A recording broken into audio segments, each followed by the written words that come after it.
Horking, the new American pastime. Hork is no doubt one of the most colorful slang words in American English. Like all beautiful words, it has multiple meanings based on context.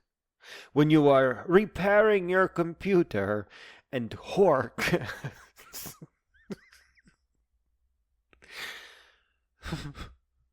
when you are repairing your computer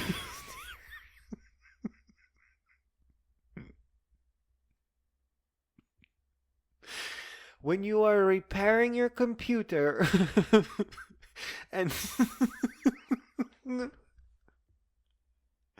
when you are repairing your computer and hork a cable, then you are guaranteed to need some soldering. When you are at the gym about to hoist a heavy weight, you can gain extra energy by exclaiming "Hork" as you jerk the weight up. But this text is about the finest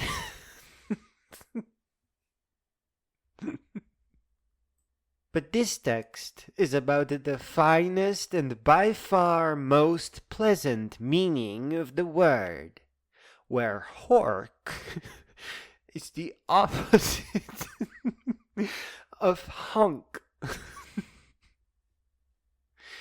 Horking means not honking your car horn. And there's no better example of that than sitting in your car by railroad tracks, where the train looks like it will be parked there forever. But you don't care, because you are having a good time horking. It all started with a now silly idea of me trying to see if peanut butter with honey is a good source of energy. It is not. In return, I received a mild headache, as I normally avoid sugar, which I tried to address with some cola at the gym, but that did not work. So then I figured I should get some bananas after the gym. Maybe I'll get another headache tomorrow. Which required crossing some train tracks, which had a stopped train. People were going nuts. I've never seen so many cars do violent turns to go above the train tracks using a different road just about 5 minutes away. In just minutes, I was 3 cars behind the train tracks. The first one was a truck. Everyone in front of me angrily turned around and left. There's a little driveway to a small community by the train tracks, and I've decided to be a proper captain today.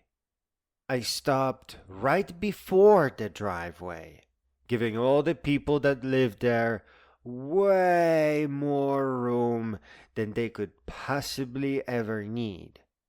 And wouldn't you know it, one lady energetically waved to me in appreciation on her way out after seeing the entire area open like that.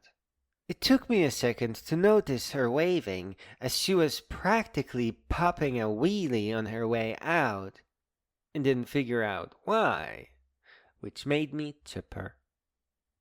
It is a big deal for me. That was my good deed for the day, for sure.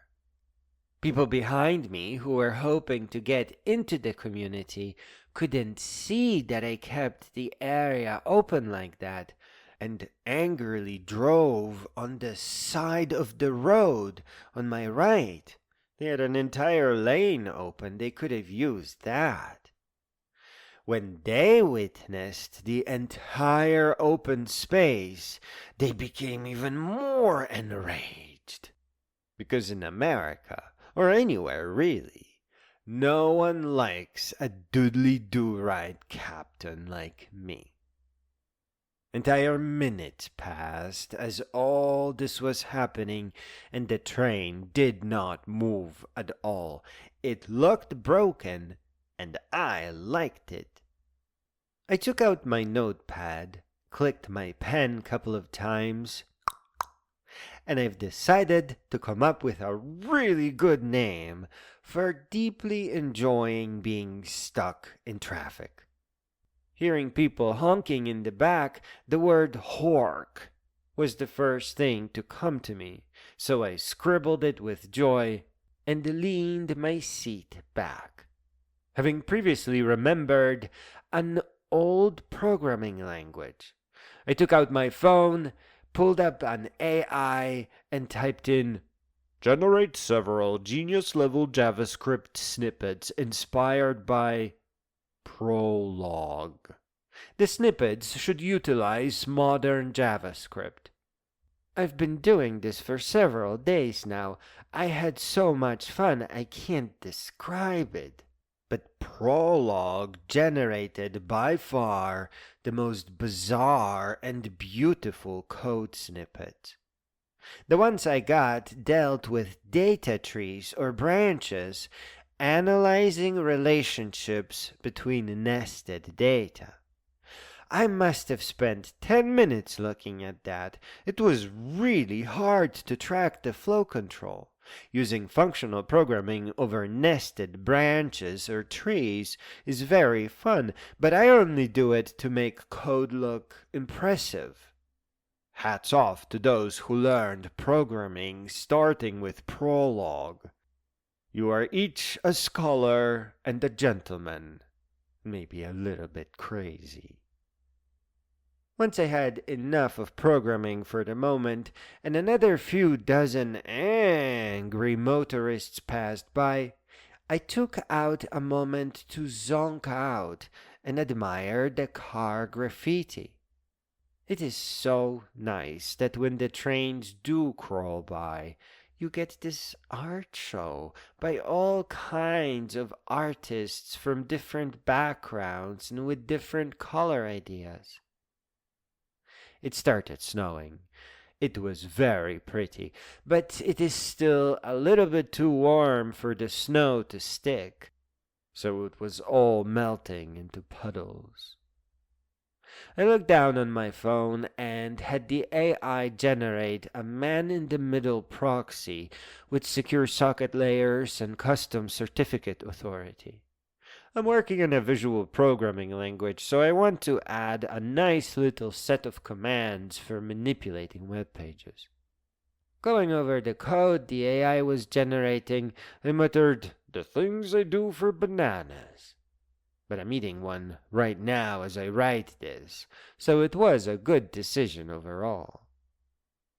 Just as I turned my attention to the snowflakes and began wondering why a train would stop basically at rush hour, the long beast lurched.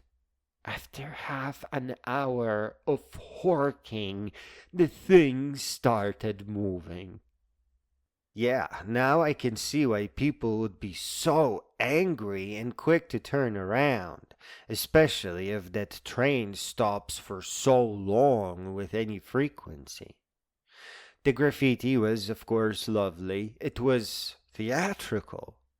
And with the last car, my horking finally came to a close. And even with everyone turning around, there was a lot of traffic going back and forth, and lots of honking, obviously.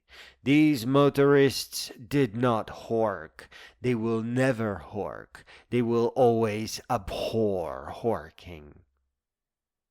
Even so, I made it to my banana store rather quickly, and incredibly, there was a bag of bananas waiting for me. It was right on top of all the regular bunch. It had a sticker that said, "Special."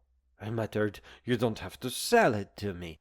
They were deeply yellow and ready to eat. And then some angel priced the whole bag $1. Now wait just 1 second, being the entrepreneurial type. I thought to myself that this was wrong. Special bananas should go up in price, not down. I mean, they are ready to be eaten. This is no joke. I tried to complain to the cashier of the rather grave injustice, but I was too happy and tired and too horked and all too ready to eat them, as you can imagine, to make any sense. So I just blabbed something out about prices and bananas, and the cashier thought that, like everyone else, I was just complaining that it's all so expensive. I smiled and bid the cashier a good night, leaving the store not with 1 but 2 bags, as I found a few more ripe bananas. 1 hork a day, I said with my mouth full of goo, and then took the route all the motorists were previously taking, the overpass above the tracks 5 minutes away. Okay, so maybe Horking is not America's new pastime yet, but with a name like that, it is sure to take off. Next time you are stuck waiting for a train, take a deep breath and say to yourself, Horking is just part of life. Horking is what we do. Grab some stale peanuts and that misshapen bottle of water that's been making all the ruckus in the pantry and go ask your sweetheart if maybe they want to come horking with you. You will be surprised. And go ask your sweetheart if maybe they want to come horking with you. You may just be surprised at their answer.